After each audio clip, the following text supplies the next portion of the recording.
Hello viewer, आज का topic एकदम इम्पोर्टेंट है, इसीलिए प्लीज़ वीडियो को इन तक देखने का प्रयास करें और वीडियो को शेयर करने में कोई कोढ़ियापन मत करो। इसीलिए पहला रिक्वेस्ट मैं फिर से कर रहा हूँ, और वीडियो शेयर होगा तो मेरा मनोबल बढ़ेगा। फिर से ऐसा ऐसा टॉपिक में लाऊंगा कि आप लोगों को गूगल और यूट्यूब में नहीं मिलेगा, है ना। तो आज का टॉपिक सीधे आते हैं मुद्दे में। तो आज का टॉपिक है डोरी सिस्टम एक्ट इन इंडिया 1961। उसके बारे में बता रहा हूँ। एक दहेज प्रथा प्रतिशोध अधिनियम भारतीय संविधान में है, उसका जो क्राइटेरिया था उसको मैंने अध्ययन करके और आप लोगों को वीडियो के माध्यम से जगाने का प्रयास कर रहा हूँ, क्योंकि मेरा जो लड़ाई है सबसे पहले आप लोगों को जगाने का, दूसरा लड़ाई है गरीबी से हटाने का, और एकदम हट सकते हैं आप लोगों का अगर प्रयास रहा तो।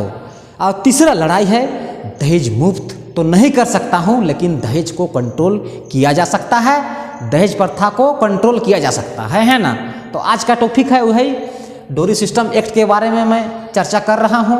क्या है प्रावधान, पहले मैंने दहेज प्रथा क्या है उसका इम्पैक्ट सब कुछ बता दिया मैंने, लेकिन जो संविधानिक है उसे आप लोगों को मैं शेयर कर रहा हूँ, है ना। जो संविधान में है इंडिया का जो कॉन्स्टिट्यूशन ऑफ इंडिया में जो संविधान में है उसको, तो क्या है उसका प्रोविजन, दहेज किस तरह से संविधानिक गाइडलाइंस जो जारी किया गया है सुप्रीम कोर्ट ऑफ इंडिया की तरफ से संविधान में, कि किस तरह से दहेज दिया जाए और कौन कौन सा वस्तुओं को समाज में दिया जाए दहेज के रूप में, प्रथा नहीं। इसलिए कि दहेज दो कॉन्सेप्ट है, दहेज और प्रथा। दहेज में अपने मन से, अपने उचित किसी भी प्रकार से दबाव के कारण भी नहीं, ना तो भूमि को बेचकर गिरवी रखकर, किसी भी प्रकार का नहीं, अपना मन से जो बन पड़े, ये संविधान कहता है आपका, सुप्रीम कोर्ट का ऑर्डर है, अपना मन से।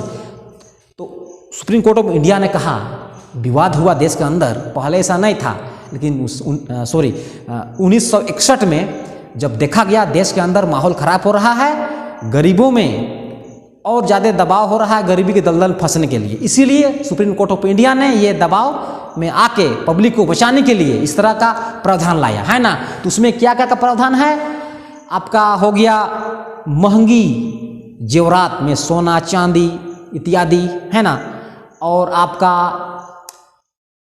अचल संपत्ति में आ गया भूमि हुआ, मकान हुआ और इत्यादि सामान, जो लड़का पक्ष हो या लड़कियां पक्ष हो, दोनों को ना तो देना है ना लेना है, ये संविधान कहता है ना। अगर आप दे रहे हो और आप ले रहे हो, अगर आप कानूनी प्रक्रिया में आओगे तो आपको कार्रवाई होगा। कौन सा धारा में, धारा 3 कहता है, 1961 का जो बनाया हुआ जो सिद्धांत है उसका धारा 3 कहता है 3, अगर आप लोग दोनों पक्ष को इस तरह का कानून का उल्लंघन करोगे तो 5 साल के लिए आपको सजा होगा और जुर्माना राशि 5,000 रुपया आपको पे करना है। क्यों किया गया है उसका मैं ऑब्जेक्टिव में बताऊंगा थोड़ा देर बाद तो आपको सुप्रीम कोर्ट ऑफ इंडिया में कौन सा आदेश दिया है जी। पहला है आपका जो घर गृहस्थी का सामान हो, जैसे घर चलाने के लिए जो इम्पोर्टेंट है उसको भर ऑर्डर देता है।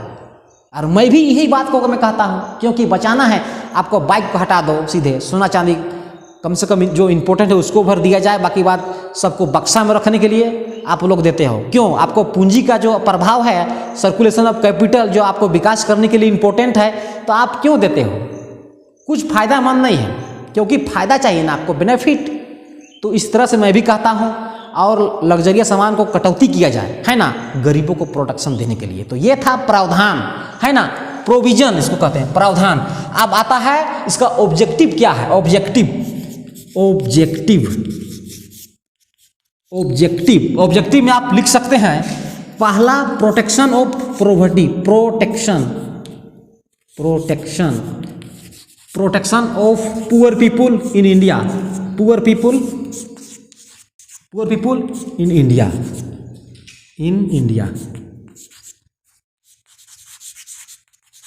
और दूसरा था क्या, पहले तो गरीबों को संरक्षण देने के लिए ये लाया गया है, गरीबों को कैसे संरक्षण दिया जाए, और इक्वलिटी इक्वालिटी